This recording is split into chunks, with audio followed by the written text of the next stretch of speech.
The game that we're going to play, little deal or no deal action, draft or no draft. Should this team draft a quarterback within, I don't know, let's say their first, should they spend a valuable pick, right, a first or a second on a quarterback?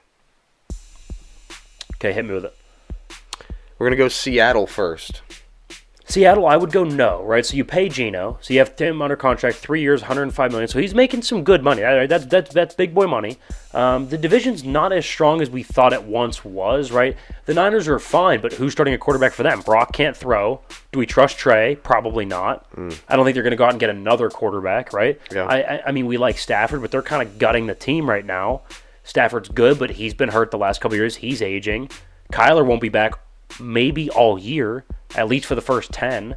Yeah. Right, so right now, is it plausible that Geno is at least the best performing quarterback of all time? Not of all time in that division, but right now going into the season, he has an argument as the best quarterback in the division. Yeah. So I guess I get it. I would go with no. All right, how about number 2 here, the Detroit Lions? Detroit, I would go with yes. I think Levis, if Levis falls to him at what, they're at 6, I think it makes a ton of sense. We talked about this a little bit before the show. I think it makes a ton of sense. I don't think they need to draft a guy for right now, but I think everybody views. I think we can split them into groups, right? I think Bryce Young is probably the most NFL ready, but we worry about his size. Mm-hmm. C.J. Stroud probably has the most upside in terms of. Maybe not upside, but reliable upside, right? Like, everybody knew Justin Herbert wasn't going to be bad. We didn't think he was going to be this. Right? I think C.J. Stroud is going to come in. He's not going to be bad. Can he be good? We'll see. He's not going to be awful. And then Levis, he's probably a 1-year project. Richardson's a 2+ year project, right? I think we can split the 4 first-round quarterbacks into those categories. Yeah. So can Detroit go get a Levis? A 1-year project. Goff starts for a year. You go win 10 games to make the playoffs with Goff. Turn it over to Levis. Now you restart. Deal Goff. Clear a bunch of cap space while you still have a guy on his rookie deal, and you go acquire pieces. To me, it makes a ton of sense. It could work. Because I don't think Detroit's going to be drafting at 5 or 6 anytime soon. Well, I don't. I think that's a really good roster. And you have to think now. So Dan Campbell wants to get his guy. He wants to get the guy that he drafted, that he wants, and wants to kind of bring up through the system. I agree. I think they did what was right. Jared Goff was a bridge quarterback. Yeah, and for sure. People think of him a damn good one. People think that he's going to sit there for the rest of his career and play there. I don't see that. Probably not. I think he was more of a bridge guy. Yeah. They used him for a year. They built around him. They actually have some pieces and a semblance of a good team now. Yeah, 100%. So now you add that quarterback that you want in there. Let him sit. Let him get experience from Goff. Goff's a great guy to get experience from. Yeah. He's played in big games. He's been to a Super Bowl. Couldn't agree more. So let him sit. Let him learn. I really like it. Jared's wildly productive. Almost 30 touchdowns this past year. He's a productive quarterback. Yeah. So, I mean, they'll be fine. All right, number 3, Houston Texans. I would go with yes. Even if you draft Young, Stroud, if you like Levis, go for Levis at 2. You cannot be, I've said it 1,000 times, you cannot be boring and bad in the NFL. You have to pick one or the other. Ideally, neither. But you can't be boring and bad. And right now, they're boring and bad. I'm not tuning in to watch. If they draft a rookie, especially Bryce Young, right, in a dome-type environment, a lot of warm weather teams that they play, if you look at their schedule, that I would tune into. I tune into that. It'd be interesting. Almost every week. That's a game that I hope Scott cuts to in NFL Red Zone, right? Like, I'm interested to see how it goes. And even if you don't like him, you could go draft a guy next year. Right? Like, I don't think it's one of those where it's like, oh, we have to draft him. He's got to work out for 7 years. Draft him if you don't like him after a year or 2. Move off him. That's fine. But you have to draft a guy now. Are you better tomorrow with Bryce Young? Yes. How much better? I would say at least twice as good. I don't think it matters how much better, as long as you're better. Significantly. As long as you're better, I think that's all that matters. Then I think you draft him. Yeah. Yeah, I agree. All right, number 4 here, we got the Carolina Panthers. Carolina, I'm going to go with no. I think what they need is exactly what a Goff has been, a bridge quarterback. I think they need a Jimmy G for a year or 2, steady the ship, go get yourself.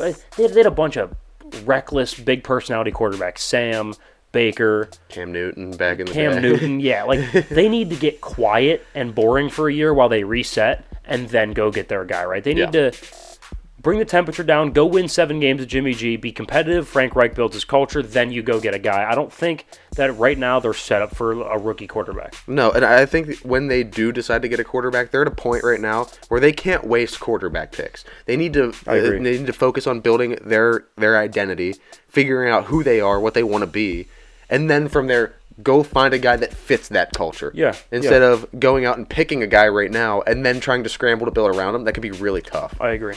All right, number 5 here, we got the Atlanta Falcons.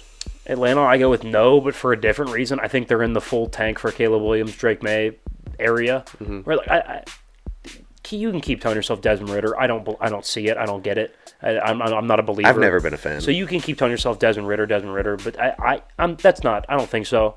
I don't think so. I think that ship has sailed a little bit. I like Drake London. I don't think he's going to be viewed. You're going to look back in a couple years. I don't think he's going to be viewed as an upper echelon, like a top 10 receiver. I think he's going to be a good, serviceable top 20 receiver. I don't view him as a top 10 to 15 guy. Kyle Pitts is fine. A little bit overrated in terms of he doesn't produce a ton. He's had like 2 touchdowns his entire career. So I think Atlanta's fine. I don't think the roster is good enough to go win games right now, even with, I don't know, with Jimmy G, something like that. I think they reset, go get a Drake May, Caleb Williams next year. All right, last team here. We got the Indianapolis Colts. Actually, we got 2 more. But let's start with Indy. I would go with yes. I think that's an easy one. Who's starting a quarterback right now? Sam Ehlinger? You really going to run it back with Matt Ryan? Yeah. No. I mean, the impatient owner, you got to go make a splash. Who's a splash? I feel like CJ Stroud's their guy at 4. I think that makes a ton of sense for me.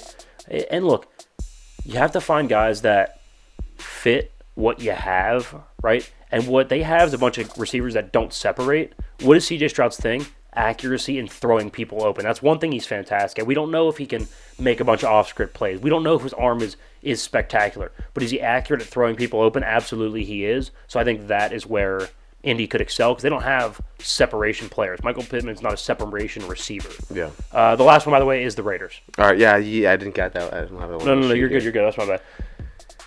I would go with no for the Raiders. And you said you actually were the one that said probably not. You think they should go for Rodgers. I would agree. Yeah. I think Jimmy G should probably be a good backup plan for them. That's a relatively win now roster. Really, you're gonna have to pay Hunter Renfrow soon at some point. Devontae's making a lot of money. Waller might walk. Who knows? Your defense is still pretty cheap. No, they're not good, but they're still cheap. I think that's where you go go big. And plus, are you really going to roll Jarrett Stidham in that division? No. Come on. No. Are you gonna put a rookie in that division? Like, let's be real here. You got to go get a veteran. Hey, Jarrett Stidham, we need you to keep pace with Patrick Mahomes twice a year, and then we need you to go to SoFi and keep pace with Herbert for 1 game, and then he's going to come to your house, and then you're going to have to do the same thing. Yeah. And then, by the way, one of the greatest coaches in the NFL, in Sean Payton, now has control with Russell Wilson, and he doesn't have much patience to wait for Russell Wilson to figure it out. So that he's going to put pressure on that team to be really good. So hey, go keep pace with them too. It just doesn't make a lot of sense. You got to go get a veteran baller like an Aaron Rodgers. So you have to. It's priority number 1. I would agree. Let's go ahead and transition into some